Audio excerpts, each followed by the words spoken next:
परम पिता परमेश्वर के नाम से धन्यवाद और धन्यवाद यीशु गुरु को भी, जिन्होंने हमें सिखाया कि प्रार्थना केवल शब्द नहीं, यह हमारे हृदय और ईश्वर के बीच एक संवाद है। सभी को नमस्कार। आज हम बात करेंगे प्रार्थना की शक्ति के बारे में। बहुत से लोग सोचते हैं, हम लोग भी सोचते हैं, प्रार्थना सिर्फ मांगने के लिए होते हैं कि बच्चा ठीक रहे, काम बन जाए, बीमारी दूर हो जाए। लेकिन सच्चाई ये है कि प्रार्थना केवल मांगना नहीं है, बल्कि विश्वास की इजहार है। जब हम प्रार्थना करते हैं तो हम ईश्वर से कहते हैं, मैं जानती हूँ कि तू कर सकता है, मैं तुझ पर ही भरोसा करती हूँ। प्रार्थना हमारे मन को शांत करती है, डर, संदेह और निराशा को दूर कर देती है।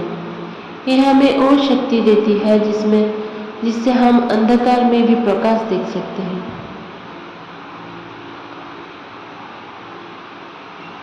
एक लड़की थी जो हर दिन अपने पिता के लिए प्रार्थना करती थी।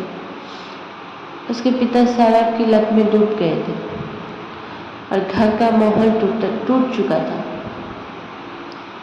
वर्षों बीत गए, कुछ नहीं बदला, लेकिन उसने प्रार्थना करना बंद नहीं किया। उसे यीशु के शब्द याद थे, जो कुछ तुम विश्वास से मांगोगे वो तुम्हें मिलेगा। एक दिन उसके पिता ने खुद कहा, मैं अब इस नशे से मुक्त होना चाहता हूँ, मैं नया जीवन शुरू करना चाहता हूँ। उस दिन उसने महसूस किया कि ईश्वर कभी चुप नहीं रहते, वो हमेशा सुनते हैं और सही समय पर हमें उत्तर देते हैं। यही है प्रार्थना की शक्ति, जिसे आंखों से हम देख नहीं सकते, पर दिल पर महसूस किया जा सकता है। जब हम प्रार्थना करते हैं तो शायद हमारे चारों ओर कुछ न बदले, लेकिन हमारे भीतर बहुत कुछ बदल जाता है।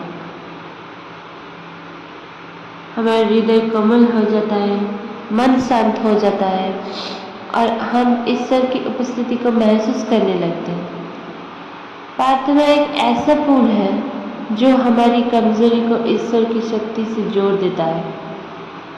जितनी सच्चाई से एक पुल बनता है, उतना ही हमारे जीवन में प्रकाश बढ़ता है। यीशु गुरु ने कहा था, जब तुम प्रार्थना करो तो अपने कमरे का द्वार बंद कर लो और अपने पिता से गुप्त में बात करो। हर सच्ची प्रार्थना ईश्वर तक पहुंचती है, सुनते हैं, समझते हैं और अपने समय पर हम लोगों को उत्तर देते हैं। इसीलिए याद रखो, प्रार्थना कोई अंत नहीं,